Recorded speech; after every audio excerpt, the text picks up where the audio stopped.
Alright there, Mark here from 6 Plus, doing a review slash update video for my giant army that I'm doing. And this one is on a Colossal Giant from Siege of the Small Folk Kickstarter from TT Combat. To my knowledge is then heading over to Maxmini in the not too distant future. And today's one is going to be on their Shipwrecker Colossus. Now I have it down here, ready to show it off. I really do like these models, and I'm hoping to review the other ones down the line, but the Shipwrecker is one of my favourites out of the range. So we're going to do some editing wizardy woo, and we'll transition over to it in a second. So, as you can see here, here's the components for the Shipwrecker Colossus.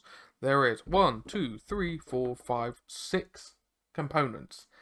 Each of them are substantial on their own, alright? So, previously, in a previous video, I showed this selection of giants from Maxmini. So, to put it in retrospect, that is the Colossus's anchor is the size of a giant. This is just a example of how large this colossal model is going to be. Alright, so the torso and her left arm come as one part. Then the lady has a kraken, a squid, words, drape from their back, which I do like. So it's going to need some trimming, some fitting to make it fit, but it's a nice snug fit already. Then you have the lady's waist and upper legs. There's another part that you need to trim off the feeds. That's part of the resin thing. Sort out a few slip molds, but that is next to nothing. That's what, a mil? If that comes up in the camera, that's a mil. That's nothing. There you go. But it shows you do need to do a little bit of cleanup. Make sure while you are going through your models, the resin ones, you do clean them in hot soapy water. Get rid of any release agent. Here are the two legs for her. I like the little bits of detail there. Okay. You got an anchor shoved in underneath the rope. You got plenty of shields. It's kind of that weird Viking aesthetic, definitely there. Really nice. A lot of barnacles all over her. Well, she has been in the water. And then the weapon itself, a large anchor with a huge chain. It's not going to be small whatsoever. I'm not going to lie, I'm excited to get her built. And as per normal, I'm going to build her on stream and then upload the video a bit later on so you can see the building process.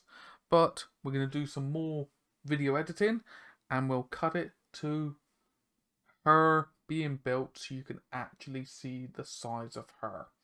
So, see you in a minute. So, through the power of editing, we are back with the Shipwrecker Colossus. That's all been built. Now, I will say one thing. I do need to go around and do some gap filling. It's going to happen with a resin model this big.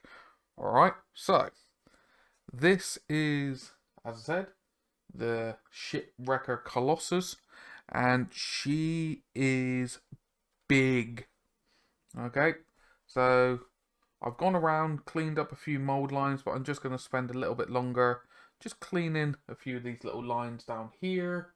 There is this gap back here that I need to do around there, but other than that, there's not really any gaps I need to do except for a little bit under the belly.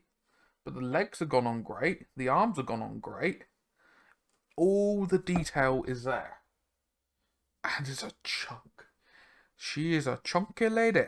She is very chunky, but full of so much detail to play around with. Like, genuinely, there is so much detail. There isn't really, like, a bold spot, per se. on here that you can't play around with. Everything has some form of texture on it, which I genuinely love. So I'm really excited to get this one painted up. Now, to put it in retrospect for size levels, I've got my mat here that I can work with. I'm going to place the bottom of the base there and hold her so she is horizontal. And her head, I would say 21 to 22 centimeters tall. And she fits this 130mm base. Let me just double check so I get it. Great, yeah, 130mm diameter base. So if I grab this Carriage Overlord here,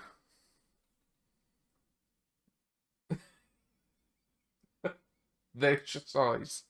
So she is very impressive, and as I said, I'm very excited to get her painted. However, I'm going to spend, say, an evening or so going through, tidying up any little bits and pieces, any little mould lines. Just put time and effort into her, fill up the little gaps. I'll probably do my little mix of 50-50 green stuff and Milliput, just to, you know, fill in that gap there. And then I'll prime her up. But the nice thing is, all the areas are really quite accessible because she is so big. But I really do hope this has helped a lot of you out there to give this lady a gander. But yeah, a like, comment, subscription if you haven't already. Very much appreciated. Social media links are down in the description. Discord, Facebook, the usuals.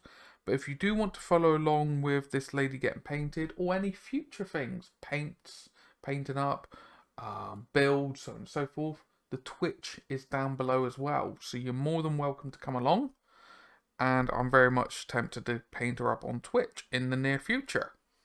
But I've taken enough of your time. Thank you so very much for watching through to the end. Very much appreciated. And you all take care of yourself. I'll see you in the next one.